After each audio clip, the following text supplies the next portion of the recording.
everybody. Happy Thursday and welcome to School Age Read Aloud. I'm Miss Rachel. It's so great to see you. We are reading Holes by Sachar. I love this book. I hope you guys are enjoying it. We are starting on chapter 24 today. So if you aren't caught up, feel free to go back and watch the previous videos because this story is great and there's a lot of things that happen in the beginning that tie into the end. It's really well written. Let's see what's happened so far. Stanley and the boys of Group D at Camp Green Lake are digging holes. How do we feel about the juvenile justice system? Do we think that the boys deserve to be there? Do we think that they're treated well? What happened? Stanley took the fall for his friends. He took the fall for the other boys in his group with the sunflower seeds, and Mr. Sir got scratched across the face with the warden's rattlesnake venom nail polish. Would you guys wear rattlesnake venom nail polish? I don't know if I would. And we went 110 years into the past, and we met the school teacher, and we met the town of Green Lake before the lake dried up. And we know the lipstick tube came from Kissin' Kate Barlow. Okay, let's jump in and let's see what happens. There's a lot today. We're going to read a little bit longer so we can get to part 2. But I hope you all really enjoy it. Let's get started. Chapter 24. Stanley was half asleep when he got in line for breakfast, but the sight of Mr. Sir awakened him. The left side of Mr. Sir's face had swollen to the size of half a cantaloupe. There were 3 dark purple, jagged lines running down his cheek where the warden had scratched him. The other boys in Stanley's tent had obviously seen Mr. Sir as well, but they had the good sense not to say anything. Stanley put a carton of juice and a plastic spoon on his tray. He kept his eyes down and hardly breathed as Mr. Sir ladled some oatmeal-like stuff into his bowl. He brought his tray to the table. Behind him, a boy from one of the other tents said, "Hey, what happened to your face?" There was a crash. Stanley turned to see Mr. Sir holding the boy's head against the oatmeal pot. "Is something wrong with my face?" The boy tried to speak, but couldn't. Mr. Sir had him by the throat. "Does anybody see anything wrong with my face?" asked Mr. Sir as he continued to choke the boy. Nobody said anything. Mr. Sir let the boy go. His head banged against the table as he fell to the ground. Mr. Sir stood over him and asked, "How does my face look to you now?" A gurgling sound came out of the boy's mouth. Then he managed to gasp the word, "Fine." "I'm kind of handsome, don't you think?" "Yes, Mr. Sir." Out on the lake, the other boys asked Stanley what he knew about Mr. Sir's face, but he just shrugged and dug his hole. If he didn't talk about it, maybe it would go away. He worked as hard and as fast as he could, not trying to pace himself. He just wanted to get off the lake and away from Mr. Sir as soon as possible. Besides, he knew he'd get a break. "Whenever you're ready, just let me know," Zero had said. The first time the water truck came, it was driven by Mr. Pendanski. The second time, Mr. Sir was driving. No one said anything except, "Thank you, Mr. Sir," as he filled each canteen. No one even dared to look at his grotesque face. As Stanley waited, he ran his tongue over the roof of his mouth and inside his cheeks. His mouth was as dry and as parched as the lake. The bright sun reflected off the side mirror of the truck, and Stanley had to shield his eyes with his hand. "You thirsty, caveman?" Mr. Sir asked. "Yes, Mr. Sir," Stanley said, handing his canteen to him. Mr. Sir opened the nozzle and the water flowed out of the tank, but it did not go into Stanley's canteen. Instead, he held the canteen right next to the stream of water. Stanley watched the water splatter on the dirt, where it was quickly absorbed by the thirsty ground. Mr. Sir let the water run for about 30 seconds, then stopped. "You want more?" he said. Stanley didn't say anything. Mr. Sir turned the water back on, and again Stanley watched it pour into the dirt. "There, that should be plenty." He handed Stanley his empty canteen. Stanley stared at the dark spot on the ground, which quickly shrank before his eyes. "Thank you, Mr. Sir," he said. How do you guys feel about how the boys are being treated? Do you think it's fair? How do you think kids should be treated who have broken the law? I don't know if I feel like they should be choked out over oatmeal. Chapter 25. There was a doctor in the town of Green Lake 110 years ago. His name was Dr. Hawthorne, and whenever anybody got sick, they would go see Doc Hawthorne. But they would also see Sam, the onion man. "Onions, sweet fresh onions," Sam would call as he and his donkey, Mary Lou, walked up and down the dirt roads of Green Lake. Mary Lou pulled a cart full of onions. Sam's onion field was somewhere on the other side of the lake. Once or twice a week, he would row across the lake and pick a new batch to fill the cart. Sam had big, strong arms, but it would still take all day for him to row across the lake and another day for him to return. Most of the time, he would leave Mary Lou in a shed, which the walkers let him use at no charge, but sometimes he would take Mary Lou on his boat with him. Sam claimed that Mary Lou was almost 50 years old, which was, and still is, extraordinarily old for a donkey. "She eats nothing but raw onions," Sam would say, holding up a white onion between his dark fingers. "It's nature's magic vegetable. If a person ate nothing but raw onions, he could live to be 200 years old." Sam was not much older than 20, so nobody was quite sure that Mary Lou was really as old as he said she was. How would he know? Still, nobody ever argued with Sam, and whenever they were sick, they would go not only to Doc Hawthorne, but also to Sam.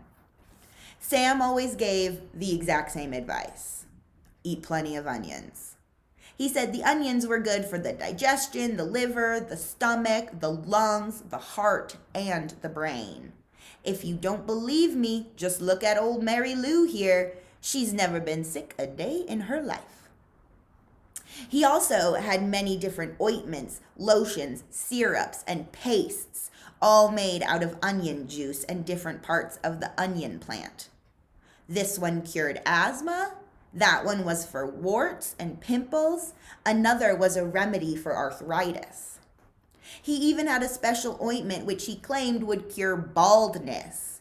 "Just rub it on your husband's head every night when he's sleeping, Mrs. Collingwood, and soon his hair will be as thick and as long as Mary Lou's tail." Doc Hawthorne did not resent Sam. The folks of Green Lake were afraid to take chances. They would get regular medicine from Doc Hawthorne and onion concoctions from Sam. After they got over their illness, no one could be sure, not even Doc Hawthorne, which of the two treatments had done the trick. Doc Hawthorne was almost completely bald, and in the morning his head often smelled like onions. Whenever Catherine Barlow bought onions, she always bought an extra one or two and would let Mary Lou eat them out of her hand. "Is something wrong?" Sam asked her one day as she was feeding Mary Lou. "You seem distracted." "Oh, just the weather," said Miss Catherine. "It looks like rain clouds moving in." "Me and Mary Lou, we like the rain," said Sam. "Oh, I like it fine," said Miss Catherine as she rubbed the donkey's rough hair on top of its head. It's just that the roof leaks in the schoolhouse. I can fix that, said Sam. What are you going to do? Catherine joked. Fill the holes with onion paste? Sam laughed. I'm good with my hands, he told her. I built my own boat. If it leaked, I'd be in big trouble. Catherine couldn't help but notice his strong, firm hands. They made a deal. He agreed to fix the leaky roof in exchange for 6 jars of spiced peaches. It took Sam a week to fix the roof because he could only work in the afternoons, after school let out and before night classes began. Sam wasn't allowed to attend classes because he was a Negro, but they let him fix the building. Miss Catherine usually stayed in the schoolhouse grading papers and such while Sam worked on the roof. She enjoyed what little conversation they were able to have, shouting up and down to each other. She was surprised by his interest in poetry. When he took a break, she would sometimes read a poem to him. On more than one occasion, she would start to read a poem by Poe or Longfellow, only to hear him finish it from memory. She was sad when the roof was finished. Is something wrong? He asked. No, you did a wonderful job, she said. It's just that the windows won't open. The children and I would enjoy a breeze now and then. I can fix that, said Sam. She gave him 2 more jars of peaches, and Sam fixed the windows. It was easier to talk to him when he was working on the windows. He told her about his secret onion field on the other side of the lake, where the onions grow all year round and the water runs uphill. When the windows were fixed, she complained that her desk wobbled. I can fix that, said Sam. The next time she saw him, she mentioned that the door doesn't hang right, and she got to spend another afternoon with him while he fixed the door. By the end of the first semester, Onion Sam had turned the old run-down schoolhouse into a well-crafted, freshly painted jewel of a building that the whole town was proud of. People passing by would stop and admire it. That's our schoolhouse. It shows how much we value education here in Green Lake. The only person who wasn't happy with it was Miss Catherine. She'd run out of things needing to be fixed. She sat at her desk one afternoon, listening to the pitter-patter of the rain on the roof. No water leaked into the classroom, except for the few drops that came from her eyes. Onions! Hot, sweet onions! Sam called out on the street. She ran to him. She wanted to throw her arms around him, but couldn't bring herself to do it. Instead, she hugged Mary Lou's neck. Is something wrong? He asked her. Oh, Sam, she said, my heart is breaking. I can fix that, said Sam. She turned to him. He took hold of both of her hands and kissed her. Because of the rain, there was nobody else out on the street. Even if there was, Catherine and Sam wouldn't have noticed. They were lost in their own world. At that moment, however, Hattie Parker stepped out of the general store. They didn't see her, but she saw them. She pointed her quivering finger in their direction and whispered, God will punish you. Why did she say that, do you think? It was 110 years ago. How come Sam isn't allowed to take classes? How come he's just allowed to fix the building? Yeah, the history of America can be pretty racist. All right, should we keep going? Let's see what happens. So they kiss and they get caught. What do you all think is going to happen? Do you think the town is going to be really nice about it? Chapter 26. There were no telephones, but word spread quickly through the small town. By the end of the day, Everyone in Green Lake had heard that the school teacher had kissed the onion picker. Not one child showed up for school the next morning. Miss Catherine sat alone in the classroom and wondered if she had lost track of the day of the week. Perhaps it was Saturday. It wouldn't have surprised her. Her brain and heart had been spinning ever since Sam had kissed her. She heard a noise outside the door. Then suddenly a mob of men and women came storming into the school building. They were led by Trout Walker. Remember, he wanted to marry her, but she didn't think he was very smart. He liked being dumb. "There she is," Trout shouted, "the devil woman." The mob was turning over desks and ripping down bulletin boards. "She's been poisoning our children's brains with books," Trout declared. And they began piling all the books into the center of the room. "Think about what you're doing," cried Miss Catherine. Someone made a grab for her, tearing her dress, but she managed to get out of the building. She ran to the sheriff's office. The sheriff had his feet up on his desk and was drinking from a bottle of whiskey.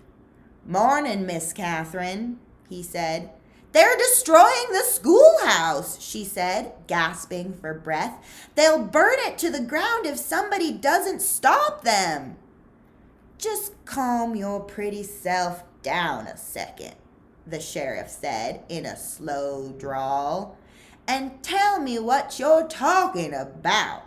He got up from his desk and walked over to her. "Trout Walker has..." "Now, don't go saying nothing bad about Charles Walker," said the sheriff. "We don't have much time," urged Catherine. "You've got to stop them." "You're sure pretty," said the sheriff.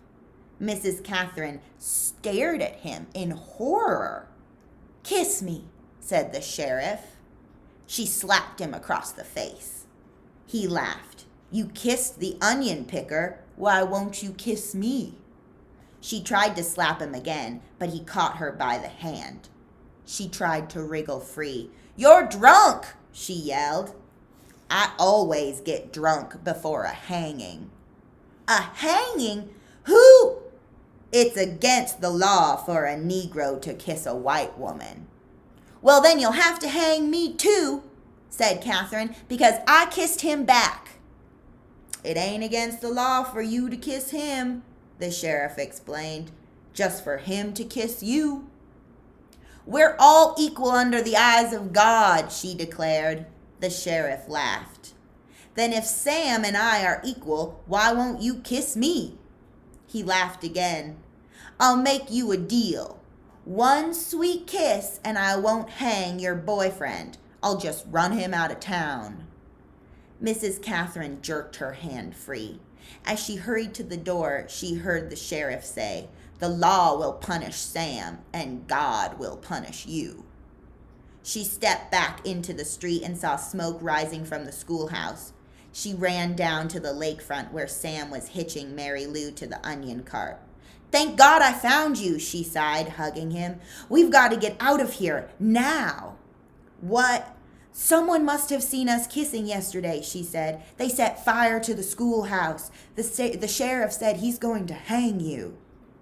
Sam hesitated for a moment, as if he couldn't quite believe it. He didn't want to believe it. "Come on, Mary Lou." "We have to leave Mary Lou behind," said Catherine. Sam stared at her for a moment. There were tears in his eyes. "Okay." Sam's boat was in the water, tied to a tree by a long rope. He untied it, and they waded through the water and climbed aboard. His powerful arms rowed them away from the shore, but his powerful arms were no match for Trout Walker's motorized boat. They were little more than halfway across the lake when Mrs. Catherine heard the loud roar of the engine, and then she saw the ugly black smoke. These are the facts. The Walker boat smashed into Sam's boat. Sam was shot and killed in the water.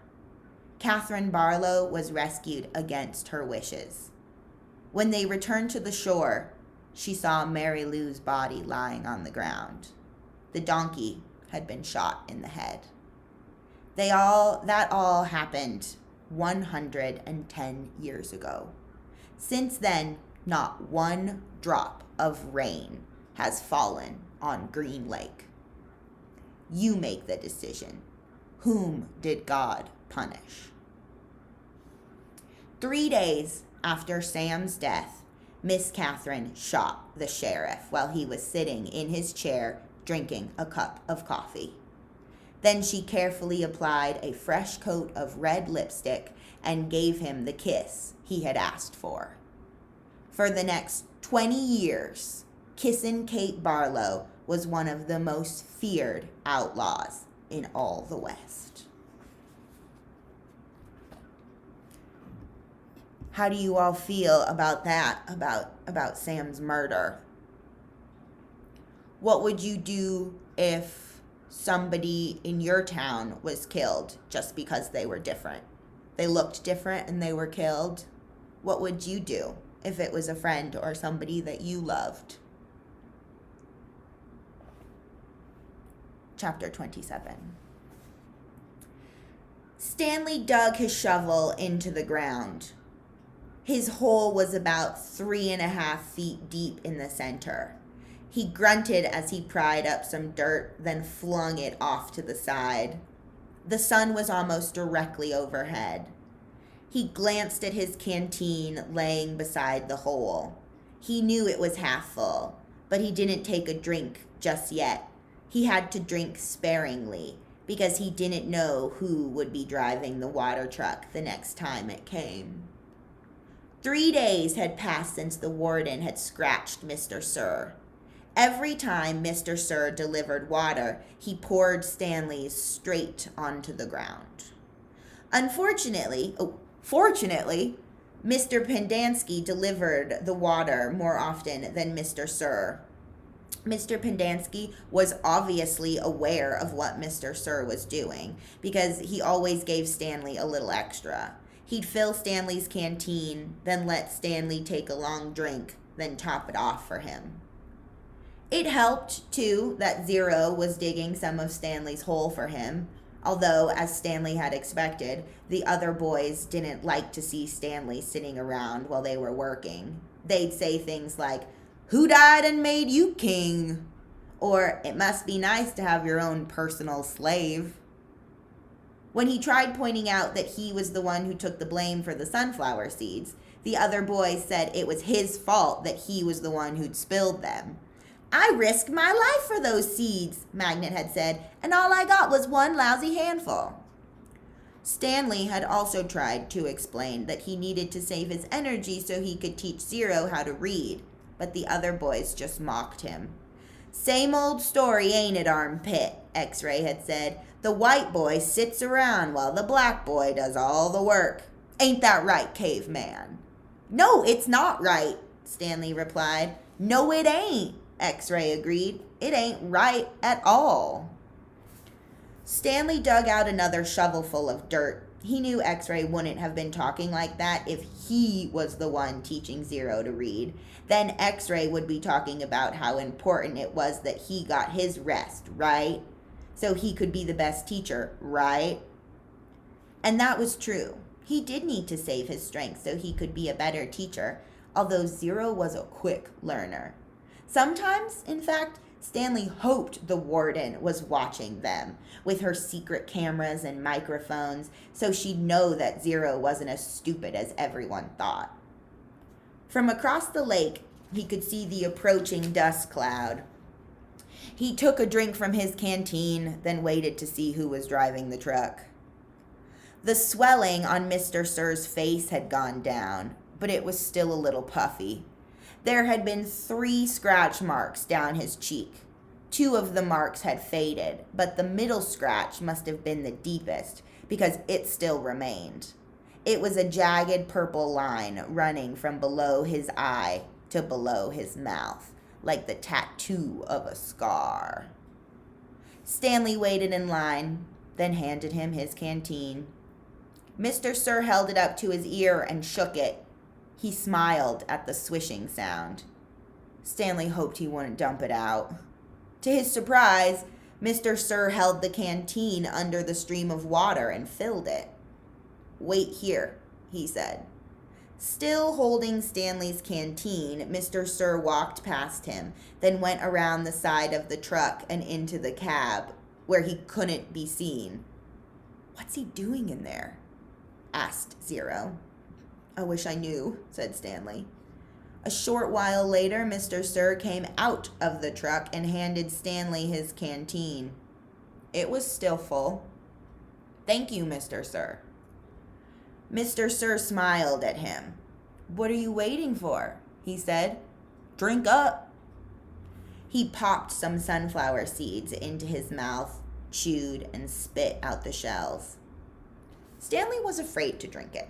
He hated to think what kind of vile substance Mr. Sir might have put in it.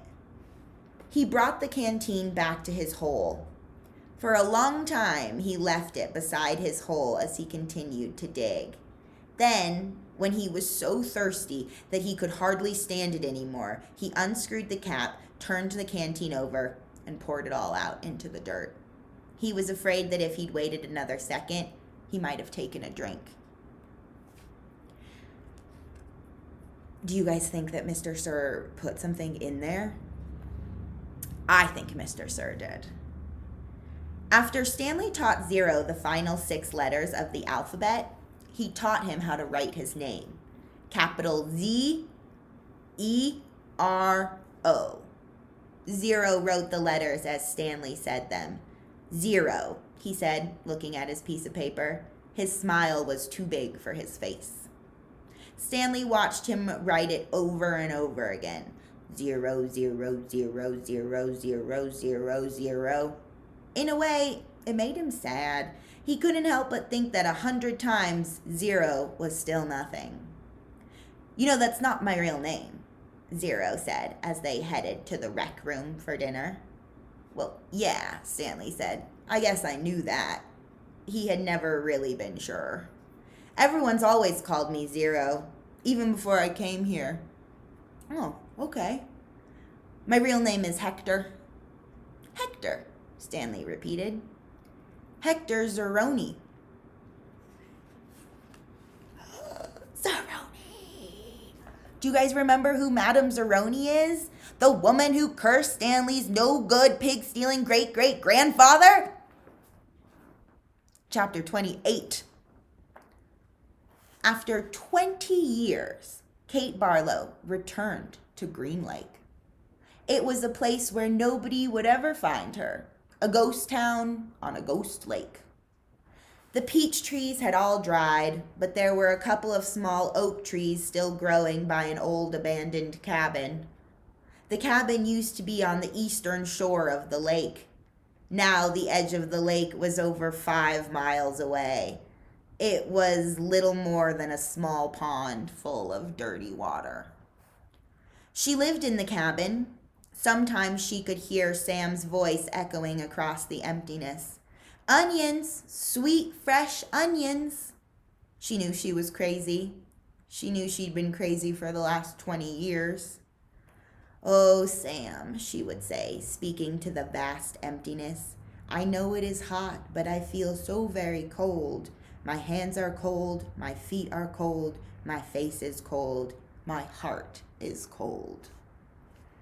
And sometimes she would hear him say, "I can fix that." And she'd feel his warm arm across her shoulders. She'd been living in the cabin about 3 months when she was awakened one morning by someone kicking open the cabin door. She opened her eyes to see the blurry end of a rifle 2 inches from her nose. She could smell Trout Walker's dirty feet. "You've got exactly 10 seconds to tell me where you've hidden the loot," said Trout, "or else I'll blow your head off." She yawned. A red-headed woman was there with Trout. Kate could see her rummaging through the cabin, dumping drawers and knocking things from the shelves of cabinets. The woman came to her. "Where is it?" she demanded. "Linda Miller," asked Kate. "Is that you?" Linda Miller had been in the 4th grade when Kate Barlow was still a teacher. She had been a cute, freckle-faced girl with beautiful red hair. Now her face was blotchy and her hair was dirty and scraggly. "It's Linda Walker now," said Trout. "Oh, Linda, I'm so sorry," said Kate. Trout jabbed her throat with the rifle. "Where's the loot?" "There is no loot," said Kate. "Don't gimme that," shouted Trout. "You've robbed every bank from here to Houston." "You better tell him," said Linda. "We're desperate." "You married him for his money, didn't you?" asked Kate. Linda nodded. "But it's all gone. It dried up with the lake, the peach trees, the livestock. I kept thinking, it has to rain soon. The drought can't last forever. But it just kept getting hotter and hotter and hotter." Her eyes fixed on the shovel, which was leaning up against the fireplace. "She's buried it," she declared. "I don't know what you are talking about," said Kate. There was a loud blast as Trout fired his rifle just above her head. The window behind her shattered. "Where's it buried?" he demanded. "Go ahead and kill me, Trout," said Kate, "but I sure hope you like to dig, 'cause you're going to be digging for a long time. It's a big, vast wasteland out there. You and your children and their children can dig for the next 100 years, and you'll never find it." Linda grabbed Kate's hair and jerked her head back. "Oh, we're not going to kill you," she said, "but by the time we're finished with you, you're going to wish you were dead." "I've been wishing I was dead for the last 20 years, said Kate. They dragged her out of bed and pushed her outside. She wore blue silk pajamas. Her turquoise-studded black boots remained beside the bed. Are those the same shoes the warden wears? They loosely tied her legs together so she could walk, but she couldn't run. They made her walk barefoot on the hot ground. They wouldn't let her stop walking. "Not until you take us to the loot," said Trout. Linda hit Kate on the back of her legs with the shovel. "You're going to take us to it sooner or later, so it might as well be sooner." She walked one way and then the other until her feet were black and blistered. Whenever she stopped, Linda whacked her with the shovel. "I'm losing my patience," warned Trout. She felt the shovel jab into her back, and she fell onto the hard dirt. "Get up," ordered Linda. Kate struggled to her feet. "We're being easy on you today," said Trout. "It's just going to get worse and worse for you until you take us to it." "Look out!" shouted Linda. A lizard leapt towards them. Kate could see its big red eyes. Linda tried to hit it with the shovel, and Trout shot at it, but they both missed. The lizard landed on Kate's bare ankle. Its sharp black teeth bit into her leg. Its white tongue lapped up the droplets of blood that leaked out of the wound. Kate smiled. There was nothing they could do to her anymore. "Start digging," she said. "Where is it?" Linda screeched. "Where'd you bury it?" Trout demanded. Kate Barlow died, laughing. End of part 1. That was a lot for that chapter. How did you guys feel about it? How do you feel about the fact that the sheriff did not help Kate? That he was just going to hang Sam? That he let the other white people in the town kill Sam? How do you guys feel about that? Does it remind you of today? Does it feel like a story that happened 110 years ago? Or does it feel like a story that could have happened today? All right. right, we're going to pick up tomorrow, Friday, with part 2, The Last Hole. Hopefully it will be very good. How do you guys feel about Hector Zeroni? It turns out that Zero, is he the descendant of Madame Zeroni? I hope you guys are liking this book. I'm having a really good time reading it to you. I hope that you are discussing it with the people in your life. And I hope you like it. I will see you tomorrow where we will continue with part 2. Have a great day, everybody. Stay safe and stay creative.